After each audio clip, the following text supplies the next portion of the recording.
Welcome to Conversations Live. For more than a decade, we've brought you the best in books, entertainment, celebrity interviews, and current events. When the movers and shakers of the world have something to say to you, they say it to us first. Here's your host, Cyrus Webb.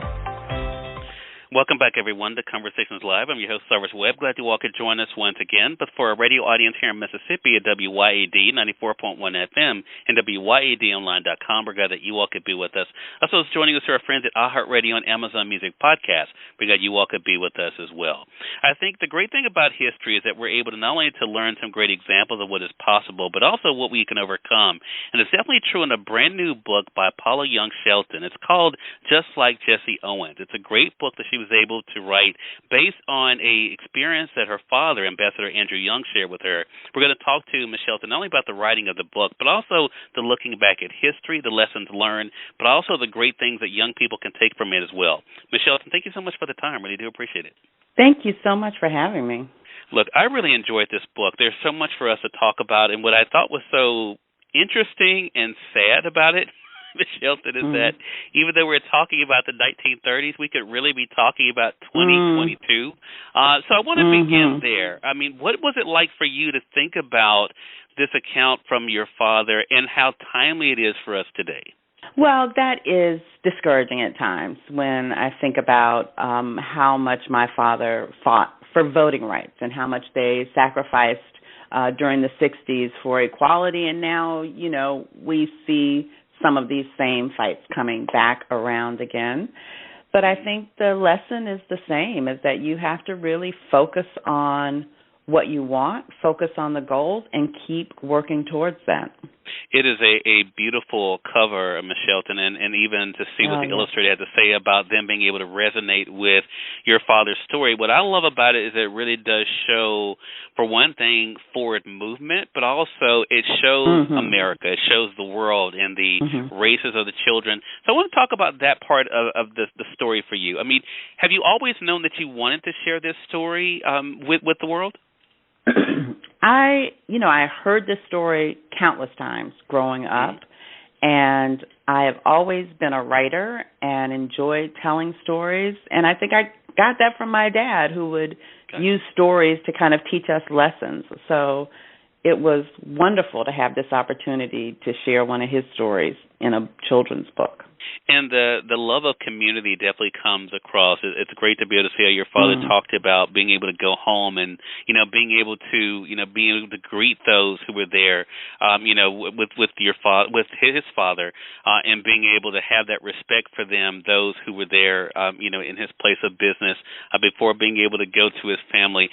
Talk about that for us, because I think there were certain parts of this, even as the story starts off, there is this whole thing about self-respect, but also respect of others. What was that lesson like for you to have imparted to you from your father? Yeah, so my grandfather was a dentist in New Orleans, and of course during segregated America, he mostly served black patients, but would find in the wee hours of the night that white people would sneak in behind in the back door because their office was in the home.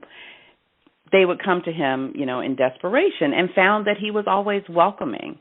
And it was a diverse neighborhood. New Orleans has such a unique culture that my father grew up with lots of different kinds of people. And he learned very early on that you can't fight your way out of every situation, and that you need to learn to negotiate. You need to learn to talk to people and to listen. He tells this story of these kids beating him up every day to take his lunch money on the way to school, because he was a little scrawny kid. And finally, he said, okay, wait a minute. What if we pull our money together and buy a loaf of bread and some salami, and we can make sandwiches for everybody? And that's how he solved bullying as just a kid growing up in New Orleans. So for yourself then, Ms. Shelton, as you kind of look at your own journey, look at your own life, and I love the fact that we're able to get this snapshot of just, some of the experiences of your father, How was that for you to be able to grow up, for one, with that history, right, that your father had, but also knowing what was possible for you? Because I think that's the other great thing about Just Like Jesse Owens. Just like your father was inspired by Jesse Owens, people were inspired now by your father, and quite frankly, people are inspired by you. So what has that been like for you to be able to realize the impact you can have on the world? Well, that is very humbling. I really appreciate that. But, you know, my parents always allowed us to sort of live out our own dreams and determine what we wanted to do for ourselves. And for a long time, I avoided being a teacher. My mother was a teacher. My grandmothers were both teachers. But I thought, you know, I'm supposed to do something better or greater than my parents. And finally, I realized that teaching was probably one of the greatest things that I can do. It is something that I love. It is something that allows me to really have a positive impact on young children and influence how they see the world. And so I think people, you know, what I want children to know is that you should be who you are and not let other people's opinions of you decide what you're going to do. Point, just like your father, even though you recounted the story about him being able to see the individuals who were supporters of Hitler and hearing that conversation with his father about people like Hitler and what that meant for them to show that support, but also what your father saw in his own community, I think, but then being able to relay that to his friends and them deciding that, hey, they were all going to be together, that they were all going to go through this thing called life together. So I want to ask you about optimism, because I think even though the story does chronicle what was, you know, a dark part of our lives, I think, in this country, and we find ourselves in a similar place in many respects, unfortunately, Ms. Shelton, where, you know, race is such a big issue, the sickness of racism, as you talk about in the book. What keeps you optimistic today? Is it young people? Oh, absolutely. That is certainly a source of inspiration. And I think that, you know, we have the opportunity to raise a generation of people who appreciates diversity, who respects differences, who allows people to express themselves the way they want to, whether it's your racial or gender identity or whatever shapes who you are, that, you know, each person should be allowed to determine who they are.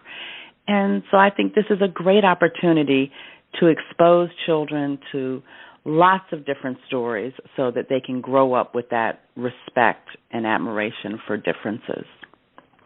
Well, this book really chronicles that, and I'm so glad you and I had a chance to talk about it. Again, everyone, our guest was Ms. Paula Young Shelton. The book is Just Like Jesse Owens.